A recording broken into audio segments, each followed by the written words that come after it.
So when we say thank you, Cebu in fact is thank you. It's thank you in our language, and then they put it as the name of the province. So thank you, First Nation Riders.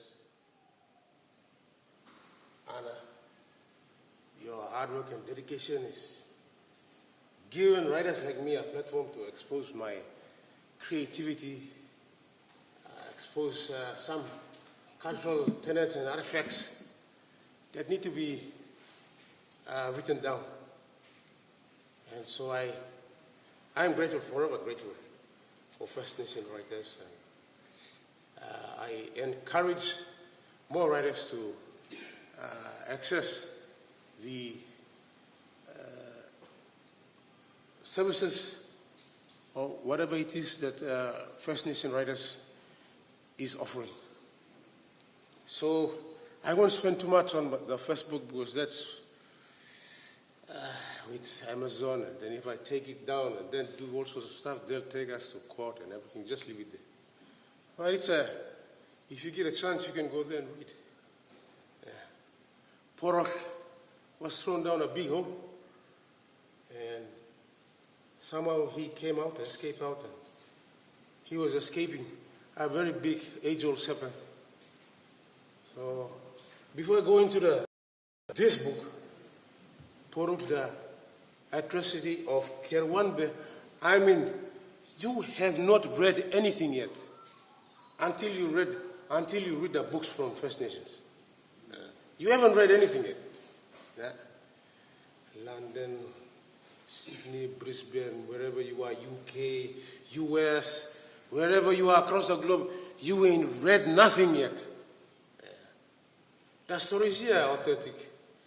Whether they are myth or magical, or every culture has mythical and magical systems, and someone writes them down, narrates it, and then it's there.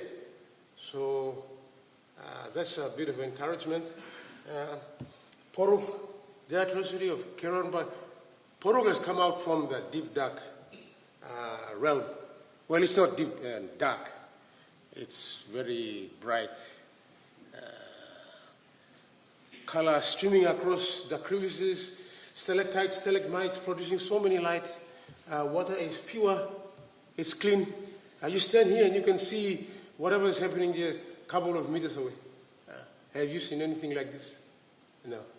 Have you read anything like this? No. That's why I started off with, you haven't read anything yet. So PORUGL comes out, and the snake, the serpent, the old age-old serpent is bruised. Her pride has been hurt. Her wounds on the rock structure, she wanted to grab Kerwanba by her jaws. There's like a rock structure in Simbu. PORUGL is here, and serpent is coming, and he sees the snake, and then he has no choice and he has to jump.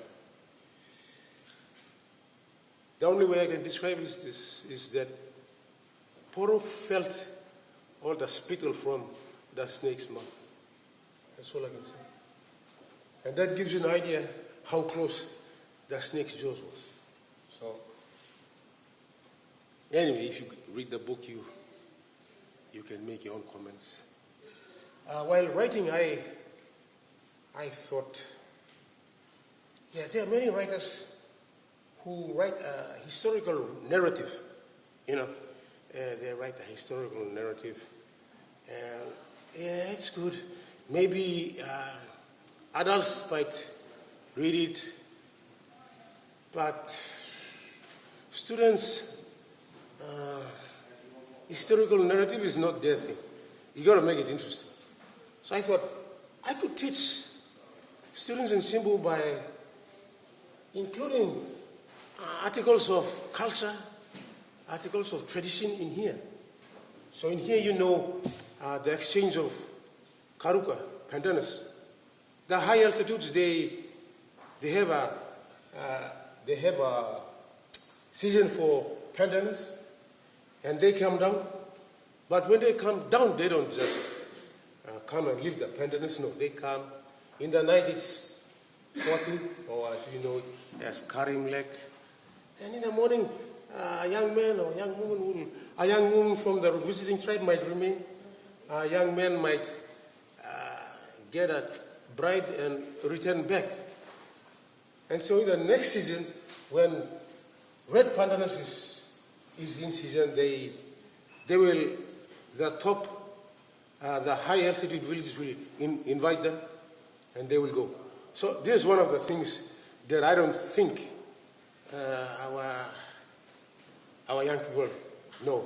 But that was ongoing cultural activity. You didn't have discos, you didn't have Facebook, TikTok to see, okay, oh, well, yes, scroll. No. They met their daughters, they met their sons during this kind of activities. So this was serious. And before they went, they will engage a middleman, and he will start negotiations, how much shells, how much pigs, how much, whatever it is. So this is one of those cultural activities that, you'll find here, though it's happened to be, it's written to be violent. Not violent, but active, just to show what kind of attitude and people were living in Simbu province just before the entry of the white man. So I am forever grateful for First Nations writers for giving me this opportunity to expose this book. And please just read the first chapter. Read the first chapter. When I say you haven't read anything yet, read the first chapter of this book. Have you read about a big serpent coming and crushing and bumping trees and everything down? Knocking rock boulders out? The rock boulders causing avalanche? PORUGL is looking at his back and there's a big thing happening in his back and he has to get out of the way. Yeah. So this is some of the scenes that I've described in this book. So I encourage you all. And I will continue to write the third book. Third book is called PORUGL, The Last Warrior. PORUGL, The Last Warrior. I hopefully will complete it before the next call. So with that, ladies and gentlemen, thank you very much for your time and your understanding. Great.